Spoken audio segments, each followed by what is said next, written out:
Père notre Dieu, merci pour ce service. Tu as agréé nos louanges. Tu as agréé aussi nos offrandes. Maintenant, nous voulons t'écouter. Que ton Esprit Saint prenne le contrôle de ce temps. Que ta parole de bénédiction atteigne nos cœurs et notre âme pour la gloire de Jésus-Christ. Amen. Frères et sœurs, bienvenue dans la maison du Seigneur. Nous continuons à l'adorer, même par l'écoute de sa parole. Merci à nos visiteurs et qui nous rejoignent pour la première fois. Et je crois que la famille du pasteur, le Mali, actuellement, il y a beaucoup d'églises. Bamako est rempli d'églises. Donc, continuons à prier. Le Seigneur a encore beaucoup de brebis dans ce pays qui doivent rejoindre la bergerie.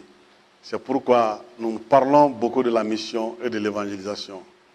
Nous rendons grâce à Dieu pour les premiers missionnaires qui avaient à cœur de venir dans le Soudan français, mais qui sont restés en Sierra Leone. Après eux, d'autres sont venus. Ils ont pu atteindre le Soudan et l'évangile est sorti et aujourd'hui, l'église malienne est là. Nous bénissons le Seigneur pour sa bonté, pour sa grâce multiple dans nos vies et dans notre pays. Régner par la prière. Tel est le thème de l'année. Oui, nous voulons nous encourager à régner par la prière. Parce que la prière, c'est vraiment tout dans la vie de l'enfant de Dieu. Nous sommes en train de parler d'un chapitre qui concerne l'impact du jeûne et la prière dans la vie de chrétien. L'impact du jeûne, régner par le jeûne et la prière. Jésus nous a encouragés dans Luc 18, versets 1 à 8. Et là, le but de la parabole de Jésus là-bas, c'est de nous enseigner, de nous encourager à prier toujours, sans relâche. Toujours, continuellement. Ça veut dire, Jésus veut dire que la prière doit être un mode de vie pour nous. Un mode de vie, un principe de vie qu'on n'abandonne pas. C'est pourquoi je vous ai encouragé à ne jamais permettre à quoi que ce soit de vous amener à relâcher la prière. Parce que quand vous relâchez, alors vous ne dépendez plus de Dieu. Or, la prière, c'est dépendre de Dieu. Et c'est ce que Dieu veut pour tous ses enfants. Et nous avons terminé avec l'exemple d'Esther. Le peuple juif était menacé de génocide. Aman avait bien monté son plan. Il suffisait seulement, les gens attendaient le signal pour qu'on commence à tuer les juifs. Et c'était imminent. Quand Mardoché a entendu la nouvelle, il a envoyé un message à Esther, une jeune dame mariée. Il a demandé à Esther d'aller voir le roi. Esther, en regardant la mort qui est devant elle, a eu l'idée et la sagesse de demander à Mardoché 3 jours de jeûne, sans manger, sans boire. Et ce jour-là, l'attaque était tellement imminente et tellement, le niveau était tellement élevé que Esther a demandé 3 jours de jeûne, sans manger, sans boire. C'était alors important ce jour. Personne parmi les Juifs n'a boudé, n'a bronché à côté. Tout le monde s'est engagé dans le jeûne. Alors, après les 3 jours, Esther a dit maintenant, je m'en fous de la loi du roi. Je vais. Je vous ai dit, quand nous jeûnons et nous prions, il y a des lois qui ne s'appliquent pas dans notre vie. Parce que Dieu nous met au-dessus de ces lois-là. Quand tu es en communion avec le Saint-Esprit, et si le fruit de l'Esprit brille dans ta vie, aucune loi n'est contre le fruit de l'Esprit. C'est pour cela, nous nous encourageons dans la prière et dans le jeûne. Faire du jeûne et la prière un mode de vie. Aujourd'hui, nous allons voir l'exemple du roi Josaphat et du peuple de Juda. Le roi Josaphat et du peuple de Juda. Dans 2 Chroniques chapitre 20, versets 1 à 30. Le roi Josaphat. Nous allons lire le premier verset. Après cela, quand vous venez en arrière au chapitre 19, quand Josaphat est devenu roi, il a pensé à l'Éternel. Tout son cœur battait pour l'Éternel. Il avait le désir de marcher avec l'Éternel. Il ne voulait pas reprendre la même chose que les rois précédents, que Akab par exemple. Alors il a amené une réforme dans le pays. Et le culte, l'adoration, il a essayé de tout mettre en ordre pour la gloire de l'Éternel. Alors là, c'était sa vision. Donc, pendant qu'il était en paix, c'est pourquoi le texte dit, après cela. Donc, voilà ce qui se passe. Les fils de Moab et les fils d'Ammon, et avec eux, les Maonites, marchèrent contre Josaphat pour lui faire la guerre. Josaphat était en paix à Jérusalem. Il était en paix dans son pays. Tout son souci, c'était d'amener le peuple, le cœur du peuple à l'Éternel. Mais voilà que 3 rois et leur armée se mettent ensemble et décident de marcher contre Josaphat et de lui faire la guerre. C'est comme s'ils se disent, mais pourquoi laissons-nous Josaphat en paix? Il ne mérite pas de vivre en paix. Juda ne mérite pas de rester tranquille. Mettons-nous d'accord, mettons-nous ensemble. On va le tuer, on va détruire son peuple, on va enlever leurs richesses, on va nous emparer de son pays. On ne va pas le laisser en paix. Et c'est comme cela qu'ils se mettent en marche contre Josaphat. Et qu'est-ce que Josaphat a fait à ces 3 rois-là pour qu'il lui déclare la guerre? Rien. Tout son souci était d'amener le cœur du peuple à l'Éternel. Il n'a pas fait de mal, aucun mal à ces rois-là. C'est pourquoi, frères et sœurs, dans cette vie sur terre, il y a des gens qui peuvent se dresser en ennemi contre toi, alors que tu ne les as rien fait.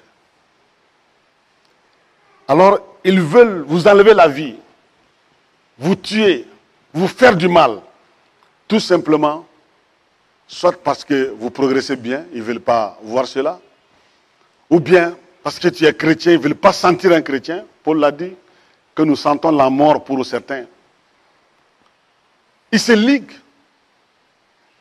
ils se lèvent contre toi, alors comme ces rois-là, et puisqu'ils ne peuvent pas venir devant toi et te dire, je vais te tuer, il y en a qui préfèrent aller faire des compromis avec les ténèbres, les puissants des ténèbres, pour te tuer. Alors, c'est ce qu'on appelle une attaque mystique. Et il y a des hommes, des personnes qui sont dans ces domaines-là.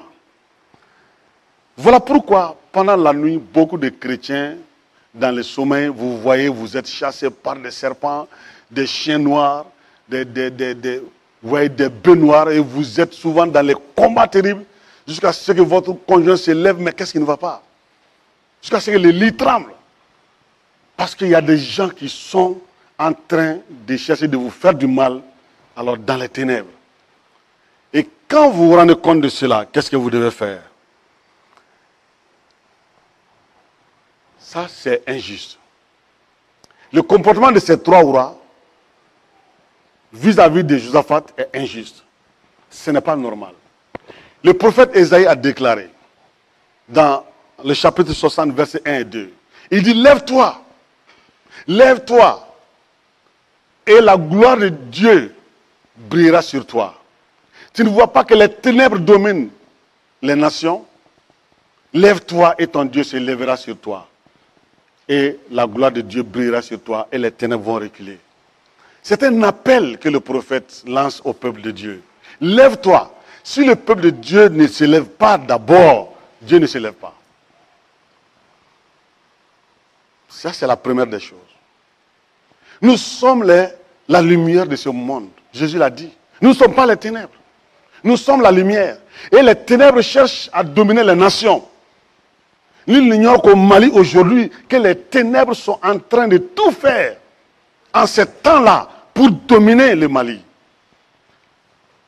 Les ténèbres sont en train d'agir. Le mal est en train de progresser. Le méchant est en train de progresser. Les nouvelles ne sont pas cachées à quelqu'un. Les forces du mal sont là. Et Dieu dit, par la bouche de Ésaïe, lève-toi. Si tu te lèves, je me lèverai sur toi. Je vais briller sur toi et les ténèbres vont reculer. L'Église ne doit pas accepter que les ténèbres dominent la nation. Nous sommes la lumière. Et quand on se tait, on s'assoit, alors nous donnons tout le champ aux ténèbres. Et les ténèbres ne cherchent qu'à engloutir l'Église qui est la lumière. C'est la lumière qui dérange les ténèbres. C'est la lumière qui dérange. Tu déranges aujourd'hui Satan. Tu déranges le méchant. Tu déranges le mal. Et Dieu dit, si tu te lèves, je me lève avec toi. Je vais briller sur toi et les ténèbres vont reculer. Personne n'a le droit de te tuer physiquement ou mystiquement. Ces gens-là n'avaient pas le droit d'attaquer Josaphat. Ils veulent le priver de sa paix, de son droit. Comment reconnaître les ennemis qui travaillent dans les ténèbres? Comment les identifier? Au verset 2. Alors, qu'est-ce qui est écrit? Verset 2. On vint informer Josaphat en disant, une multitude nombreuse s'avance contre toi, depuis l'autre côté de la mer, depuis la Syrie, et ils sont à Asrom Tamar, qui est en En-Gedi. On vient informer Josaphat. Quand la prière et le jeûne deviennent ton principe de vie, le Saint-Esprit devient ton informateur. Depuis le roi David, David avait bien organisé le système de renseignement dans son royaume, la sécurité d'État. Chaque fois que Saül était en mouvement, David était informé. David était informé. Ça, c'est le service de renseignement que David a développé. Et Israël encore le pays le plus avancé dans le service de renseignement. Et aujourd'hui, et ici, c'est le service de renseignement de Josaphat qui l'informe. Attention, il y a 3 rois qui sont ligués. Ils sont avec une armée nombreuse. Et ils sont déjà proches. Ils sont à En-Gedi. Ils veulent venir te faire la guerre. Le Saint-Esprit est notre informateur. Et pour que le Saint-Esprit t'informe, te révèle, il faut que tu sois en communion avec lui. Et le jeûne et la prière te mettent en communion avec le Saint-Esprit. Parce que le jeûne t'amène à t'humilier devant Dieu. La prière t'amène à dépendre de Dieu. Et le Saint-Esprit te conduit. Jésus a dit, il vous conduira, il va vous guider. Il va vous enseigner. Il va vous parler. Il va vous orienter. Le Saint-Esprit voit clair dans les ténèbres. Il voit tout ce que les ténèbres, tout ce qu'on est en train de comploter contre toi, contre l'église, contre ta famille, dans les ténèbres. Et il peut t'avertir. Parce que tu dépends de lui, parce qu'il te conduit, parce que tu es en communion avec lui. Et c'est important, mes frères, mes sœurs. Quand les fondements sont renversés, les fondements de la justice et du droit, quand l'injustice prend le dessus, que ferait le juste? C'est toi le juste. Jésus-Christ est notre justice. Nous sommes la justice de Dieu en Christ sur cette terre.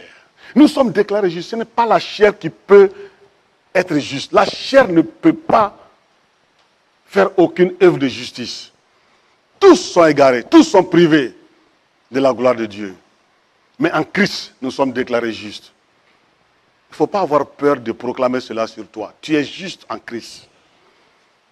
Quand Dieu te voit en Christ, il ne te voit pas. Il voit la justice de son Fils. Et quand il voit la justice de son Fils, tu es déclaré juste. Et quand les fondements sont renversés, aujourd'hui, quel fondement est encore sur place dans le Mali, dans notre nation? Tout est renversé. L'injustice a pris le dessus. La corruption, le mal est là. Le mensonge a pris la place de la vérité. Tout a bougé. Où est-ce qu'on peut s'accrocher encore? Tout le monde est inquiet. C'est pourquoi le Malien et l'homme politique, le social, tout le monde parle de refondation.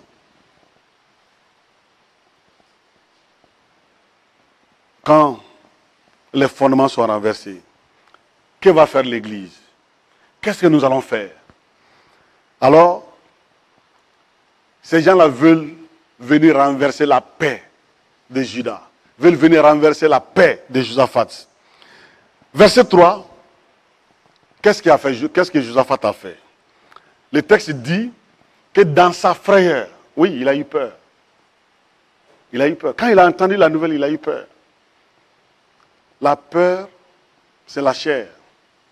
C'est normal. Mais il n'est pas paniqué. Il y a une différence entre la peur et la panique. Ne soyez pas paniqués avec les nouvelles que vous entendez. Ne paniquez pas. Parce que la Bible déclare que là où le péché, le mal abonde, la grâce assurera. Jésus est la grâce. Le mal, c'est le diable. Jésus a déjà vaincu le diable une fois pour toutes. C'est fini. Pas de panique. Soyez tranquille, peuple de Dieu. Le mal ne peut pas vaincre l'Église. Jésus a dit, même l'enfer ne peut rien contre mon Église. Il faut être assis sur ça. Jésus vit. Et il est la tête de l'Église. L'Église, c'est son corps. Comment va-t-il abandonner son corps entre les mains du diable, du mal? Il ne va pas le faire.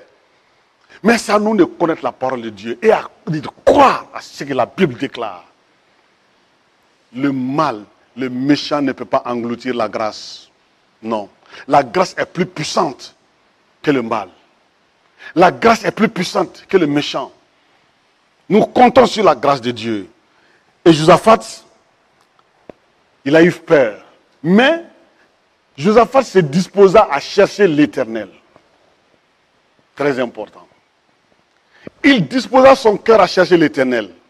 Depuis qu'il est devenu roi, il a cherché cette communion avec l'Éternel. Il a su qu'il dépend de Dieu. Lui-même ne peut rien, il ne peut pas diriger ce peuple. Et ensuite, il publia un jeûne pour tout Juda. Retenez bien ce verset.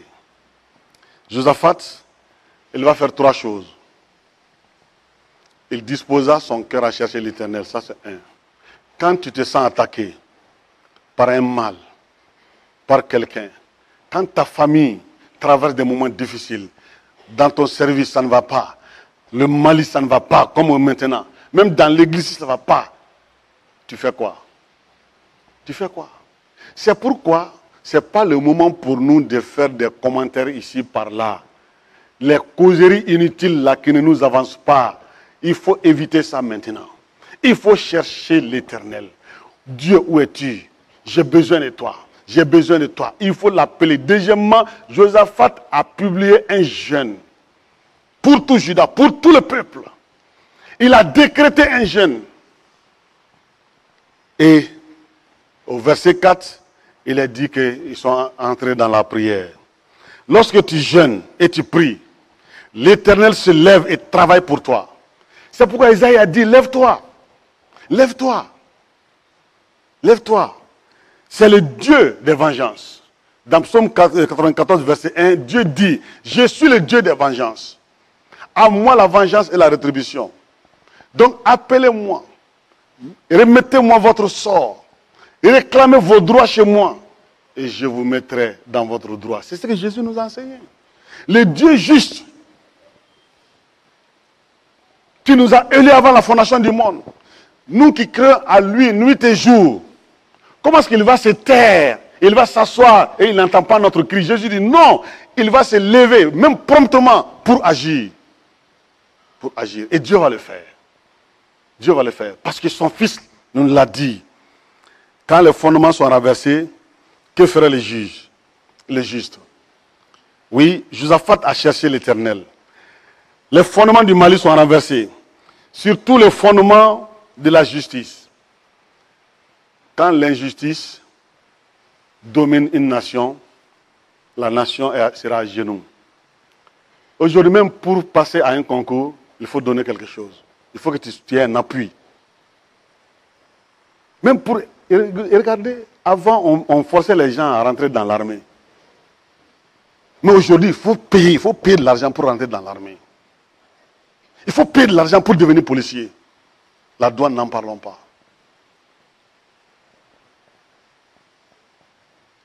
l'injustice a dominé la nation. La nation est attaquée jusque dans sa fondation. Que fera les justes? Que fera l'Église? Ces trois rois ont attaqué Josaphat. Ils voulaient détruire Juda. Ils voulaient prendre Juda, les déposséder de leurs biens. Aujourd'hui, le Mali a besoin des leaders comme Josaphat qui vont se lever pour chercher d'abord l'Éternel et décréter un jeûne. Dieu, Seigneur Tout-Puissant, il cherche aujourd'hui des leaders dans son église, comme Josaphat, qui voient le mal qui est imminent et qui peuvent appeler le peuple de Dieu. Vous avez entendu l'appel de la GMPM hier à la télé. L'appel adressé à toutes les églises pour jeûner aujourd'hui et prier. Et c'est pour cela, à Bamako, nous allons nous rassembler à l'église de Kalamankoro, à Adeken, pour clôturer la prière ensemble. Et tous ceux qui peuvent venir sont les bienvenus. Lève-toi et dresse-toi comme Josaphat. Quand tu es attaqué, quand ta famille est attaquée, lève-toi et dresse-toi comme Josaphat. Quand ton pays est attaqué, quand l'église est attaquée, lève-toi et dresse-toi comme Josaphat. Ici, la logique de demander à Josaphat d'appeler ses généraux, sont les conseillers militaires, alors leur demander combien de militaires nous avons. Ils vont faire la revue des troupes. Quel type d'armes avons-nous? Il y a combien de chars? Nous avons combien de bombes? Il y a combien d'hommes de forces spéciales? Qu'est-ce qu'on peut faire? C'était ça la logique. Mais Josaphat n'a pas fait ça. Il n'a pas fait ça. Il a tourné son regard vers l'Éternel. Vers l'Éternel. Il a cherché d'abord l'Éternel. Tu es dans quel combat aujourd'hui? Ta famille est dans quel combat? Nul n'ignore le combat qui est en face de l'Église aujourd'hui. Nul n'ignore le combat qui est en face de la nation malienne aujourd'hui. Comme dans presque toutes nos nations. Qu'est-ce que nous allons faire? Quelle menace sur nous aujourd'hui? Tu travailles dans quelle situation d'injustice? Alors, décrète un jeûne et cherche l'Éternel. Décrète un jeûne et cherche l'Éternel. Avec la famille, décrète un jeûne et cherche l'Éternel. Quand un membre de la famille est attaqué par la maladie, tout le reste de la famille peut décréter un jeûne et prier contre la maladie. Proclamer la défaite de la maladie. La maladie veut amener l'homme à la mort. Elle n'est pas bonne. Il ne faut pas caresser la maladie. Décrétons un jeûne. L'Église, en face de ces menaces, doit décréter un jeûne. Prier comme Josaphat. Dans le verset 5 à 9, le peuple de Juda est venu. Ils ont rempli le parvis du nouveau temple, de la nouvelle cour, parce que Josaphat a fait des réformes. Tout le peuple est venu. La cour du temple était remplie. Et au verset 5, Josaphat se présenta au milieu de l'assemblée de Juda et de Jérusalem. Et dans la maison de l'Éternel. Il n'est pas resté chez lui. Hein. Tu ne peux pas convoquer le peuple et rester chez toi. Il est venu aussi. Il est le premier concerné. Et devant le nouveau parvis, verset 6, il dit, l'Éternel, Dieu de nos pères, n'es-tu pas Dieu dans les cieux? Et n'est-ce pas toi qui domine sur tous les royaumes des nations? N'est-ce pas toi qui a en main la force et la puissance et à qui nul ne peut résister? Verset 7, il dit, n'est-ce pas toi, notre Dieu, qui a chassé les habitants de ce pays devant ton peuple d'Israël et qui l'a donné pour toujours à la postérité d'Abraham qui t'aimait? Ils l'ont habité et ils t'y ont bâti un sanctuaire pour ton nom en disant, s'il nous survient quelque calamité, l'épée, le jugement, la peste ou la famine, nous nous présenterons devant cette maison et devant toi, car ton nom est dans cette maison. Et nous crierons à toi du sein de notre détresse. Et tu exauceras et tu sauveras. Maintenant, voici les fils d'Ammon, de Moab et ceux de la montagne de Séhir, chez lesquels tu n'as pas permis à Israël d'entrer quand il venait du pays d'Égypte, car il s'est détourné d'eux et ne les a pas détruits. Les voici qui nous récompensent en venant nous chasser de ton héritage, dont tu nous as mis en possession. Ô notre Dieu, n'exerces-tu pas tes jugements sur eux? Car nous sommes sans force devant cette multitude nombreuse qui s'avance contre nous et nous ne savons que faire. Mais, nous pouvons lire cette dernière phrase ensemble. Mais, nos yeux sont sur toi. Encore. Amen. Josaphat, dans cette partie, il va faire l'éloge de Dieu. Je vous ai parlé de l'éloge de Dieu dans l'adoration. Il va commencer par dire éternel.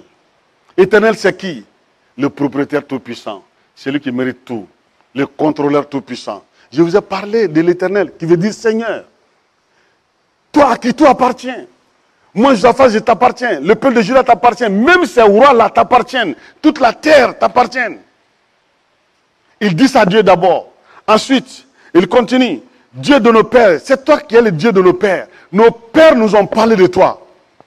Ils nous ont dit que c'est par ta main que tu les as fait sortir en Égypte. Nous l'avons cru.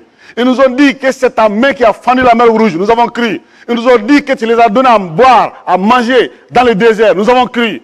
Ils nous ont dit que c'est toi qui as combattu Amalek. Nous avons cru.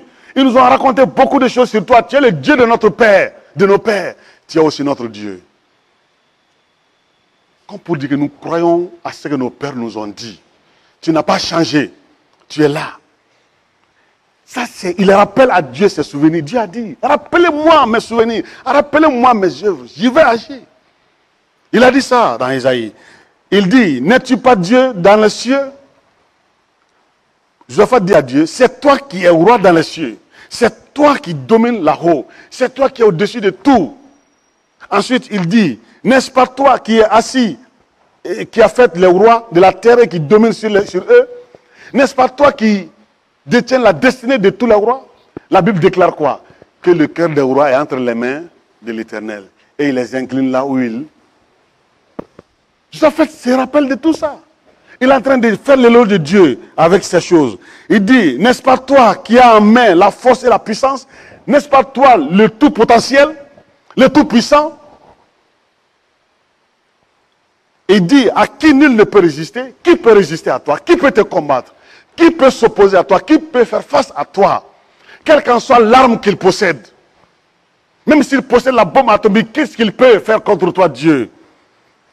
Il dit, n'est-ce pas à toi qui a donné cette terre en héritage? N'est-ce pas toi? Voilà des gens qui veulent venir nous dire que c'est pas pour vous, ils veulent prendre cela. Tu nous as donné un héritage. C'est ton héritage, mais tu nous l'as donné. Mais ils veulent nous retirer notre droit. Nos pères ont même bâti ici un sanctuaire pour toi et ils ont écrit ton nom dessus. Quand Salomon a fini de construire le temple, lors de la dédicace, il a dit au Éternel, accepte que ton nom soit sur cette maison. Dieu a dit, j'accepte. Mon nom est sur cette maison. Il dit, regarde cette maison. Dieu dit, mes yeux seront dans cette maison tous les jours. Mes frères, combien d'églises, combien de maisons nos pères ont construit dans ce pays pour l'Éternel. Les jours de la dédicace de cette église, j'étais là. La prière de Salomon, lors de la dédicace du temple, c'est ce qui a été lu ici. Ici, c'est le nom de l'Éternel qui est là. C'est le nom de Yahweh qui est là. Et aujourd'hui, la ville est pleine d'églises. Le nom de l'Éternel est sur ces églises. Voilà pourquoi c'est important de dédicacer une église pour le Seigneur. Regardez ces éloges. Est-ce que ces éloges vont laisser Dieu indifférent? Non. Tu ne peux pas dire tout ça à Dieu et qu'il reste indifférent.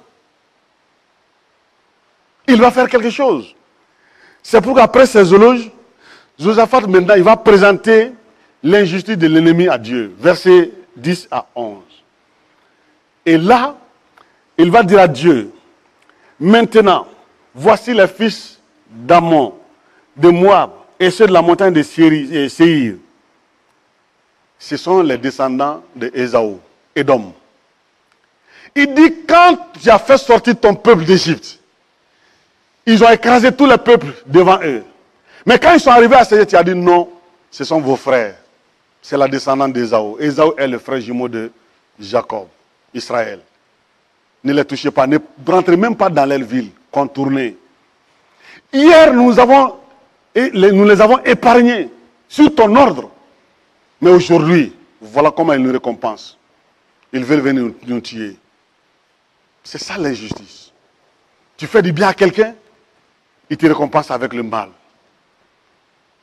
C'est ça l'injustice. Alors, quand Josaphat va rappeler cela à Dieu, la Bible dit, versets 12 et 13, il va maintenant présenter la requête. Il dit quoi? Ô notre Dieu, n'exerces-tu pas les jugements sur eux? Comme dit, ô notre Dieu, viens juger entre nous.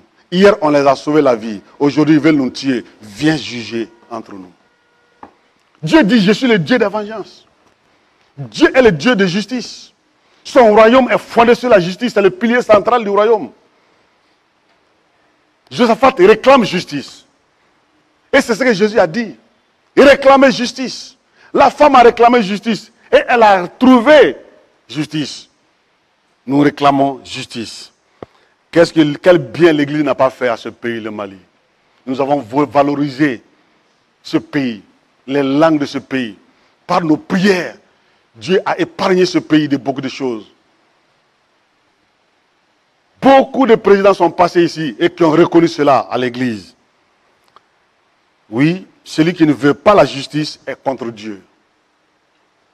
Ça, c'est clair. Après ces étapes, les éloges, la présentation de l'ennemi à Dieu et la requête.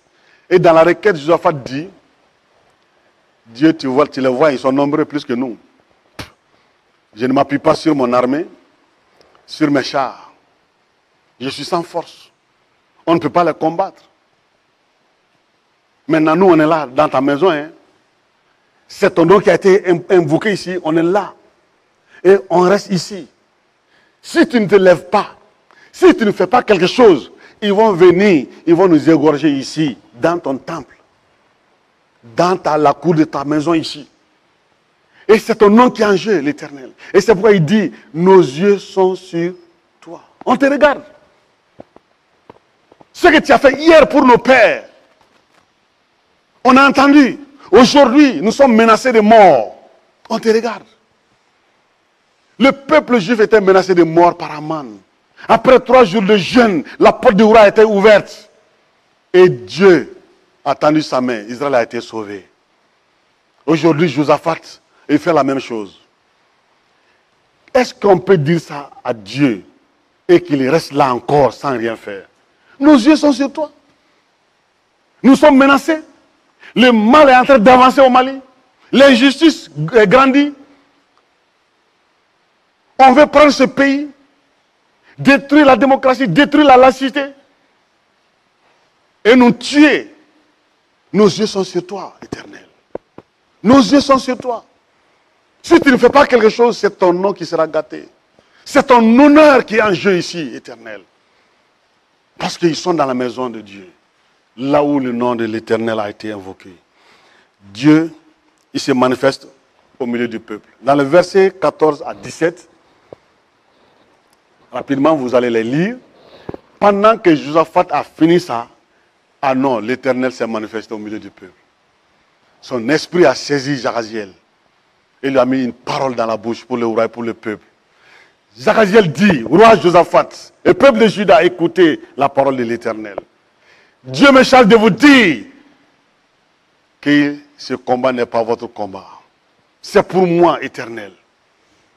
Vous avez fait ce que vous devez faire. Maintenant, le reste est à moi. Verset 14 à 17. Et au verset 18, quand Josaphat a entendu cela, il se met à plat ventre devant l'Éternel. Ça, c'était là. Et tout le peuple a imité Josaphat, à plat ventre devant l'Éternel. Ils ont fait l'éloge de Dieu. Ils ont présenté l'ennemi à Dieu. Ils ont fait la requête. L'Éternel est venu au milieu de son peuple. Quand l'Éternel vient, le peuple ne parle plus. C'est Dieu qui parle. C'est pourquoi Dieu a parlé dans la bouche des Araziel. Et c'est ça. Ils sont arrivés à Teïla. Je vous ai parlé de Teïla. Teïla, c'est le Saint des Saints. Quand Dieu descend là-bas, le souverain sacrificateur ne fait plus rien. C'est Dieu qui parle.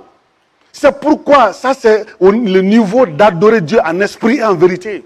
Voilà pourquoi ils sont à plat ventre devant l'Éternel, devant Yahweh. Quand Dieu se présente, le peuple adore. Quand vous jeûnez et priez, l'Éternel travaille pour vous. Il travaille pour vous et il combat pour vous. Dieu dit, ce combat n'est pas votre combat, c'est le mien. Vous n'aurez rien à combattre et je vais tout faire moi seul.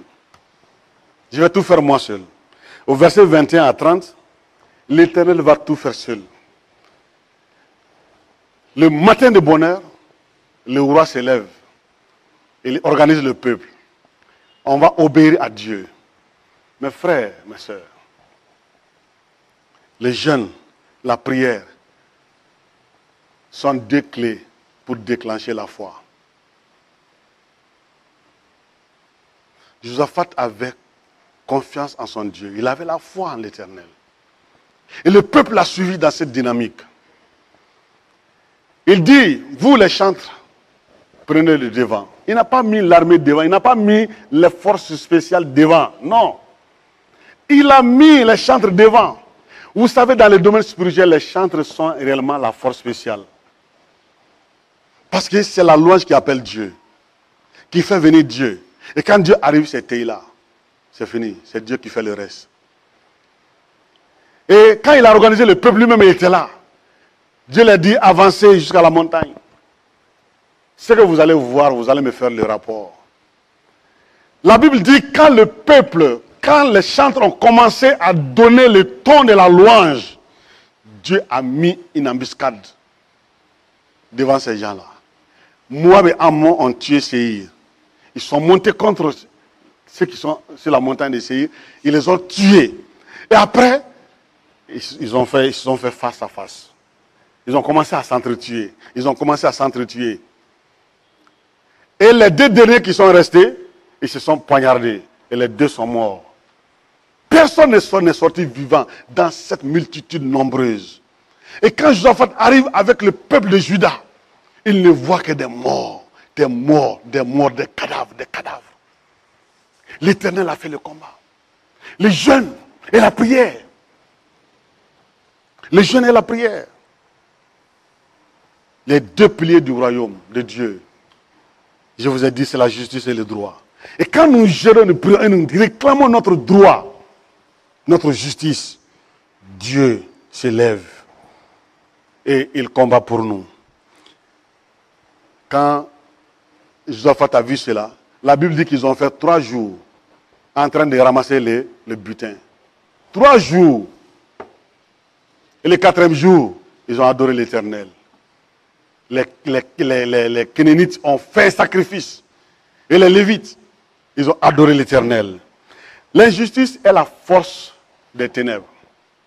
C'est le moteur du diable. La justice est la force de Dieu. Et c'est le bras de Dieu. C'est pour cela, personne n'a le droit de te tuer. Personne n'a le droit de te menacer. Personne n'a le droit de t'attaquer mystiquement. Personne n'a ce droit-là. Tu as le droit de vivre. Tu as le droit de servir ton Dieu. Tu as le droit de percer. C'est ton droit.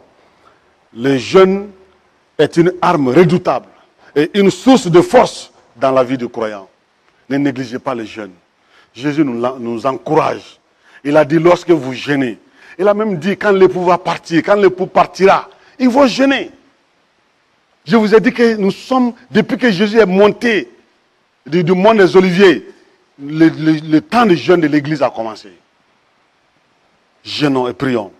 Le jeûne et la prière permettent à Dieu de prendre le contrôle de la bataille dans votre vie.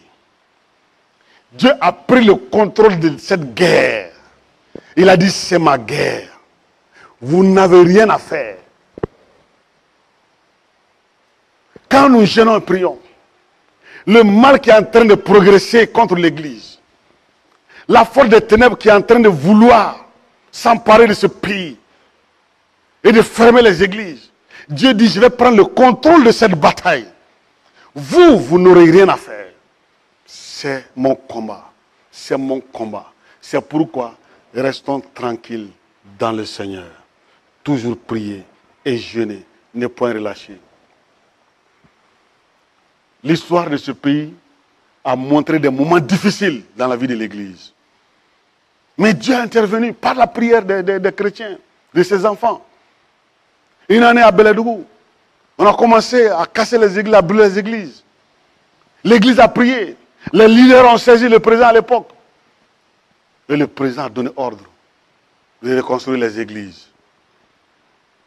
Vous vous rappelez encore du problème les sectes là, Galon Sira. Ça a chauffé ici. L'église s'est rassemblée sous la convocation des leaders. Ils ont prié. Ils ont demandé à Dieu, il faut verser de l'eau sur ce feu-là. Et Dieu a éteint le feu. Sinon, ils avaient décidé de tuer les églises, d'attaquer les églises. Aujourd'hui, c'est le même projet qui est là. Qu'est-ce que l'Église doit faire? Voilà pourquoi je lance un appel à notre Église. 3 jours de jeûne. À commencer demain, mardi, mercredi.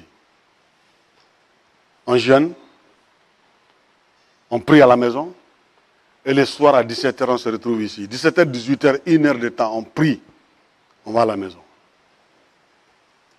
Vous pouvez venir du service, venir de la maison, jeûner. À partir de ce soir, quand vous mangez, jeûnez.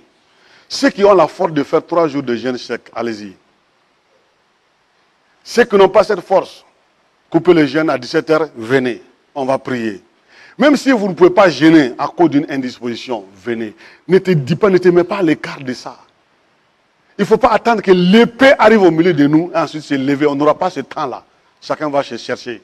C'est le temps maintenant. Judas n'a pas attendu que ces gens-là arrivent à Juda. Il a décrété un jeûne. Donc, et on ne connaît pas, l'épée ne connaît pas qui est bon chrétien, qui est mauvais chrétien. Donc tout le monde est concerné. Demain, les 2 cultes. Demain à 17h, on se retrouve. 18h, on arrête. Mardi, la même chose. Mercredi, la même chose. Prions. Le Dieu puissant. On a chanté avec la famille Penda. Il est temps d'agir. N'est-ce pas? C'est ce qu'on va dire à Dieu. Il est temps d'agir. C'est maintenant. C'est maintenant. Et Dieu dit quand on se lève, il va se lever sur nous, sa lumière va briller et les ténèbres vont reculer. Amen.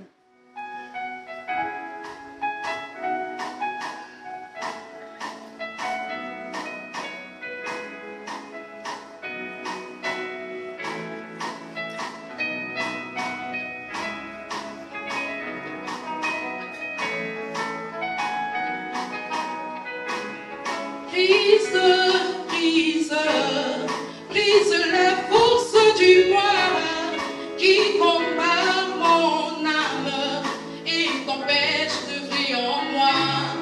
Brise l'orgueil dans mon cœur qui s'élève parmi mes frères, qui m'empêche, oh Jésus, d'être leur serviteur.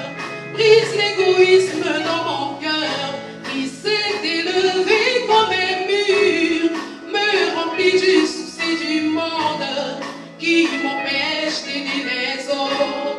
Si tu veux, oh Seigneur Jésus, gagner une âme à travers moi, aide-moi, je t'en supplie, à élever toujours ton nom. Ôte la pression de la colère qui me justifie moi-même et m'empêche, oh Jésus, d'accomplir ta justice. Éloigne, oh Seigneur Jésus, les attractions de ce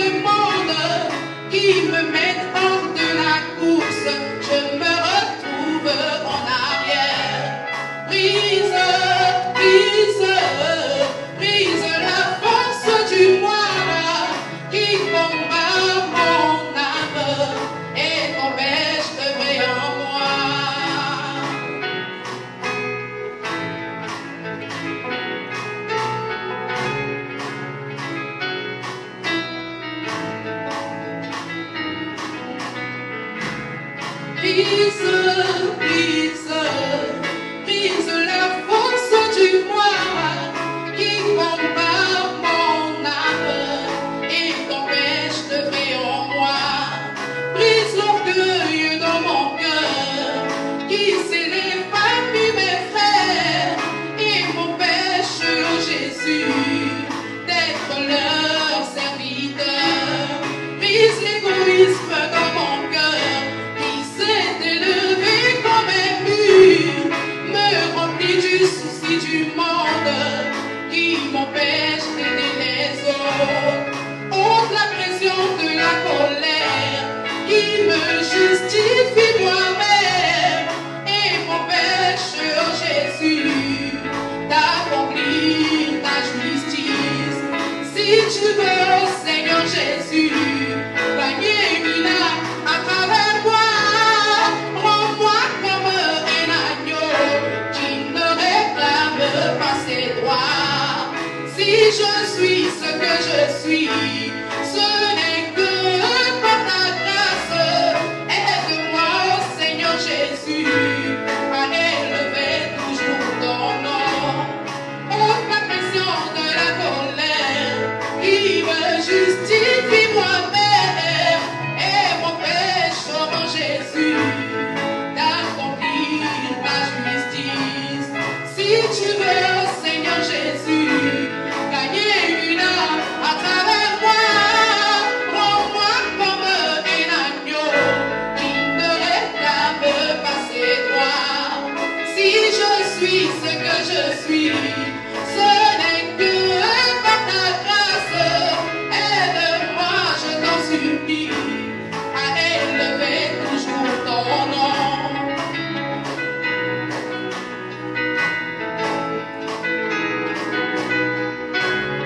Brise la force du moi qui combat mon âme et t'empêche de briller en moi. Oh, brise,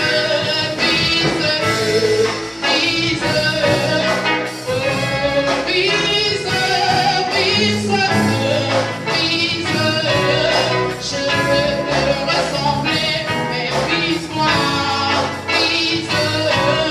Je veux te ressembler, mais brise-moi, brise. L'ennemi de mon âme, c'est l'orgueil. Brise. L'ennemi de mon âme, c'est l'orgueil. Brise. Je veux aller au ciel, mais brise-moi, brise. Je veux te ressembler, mais brise-moi.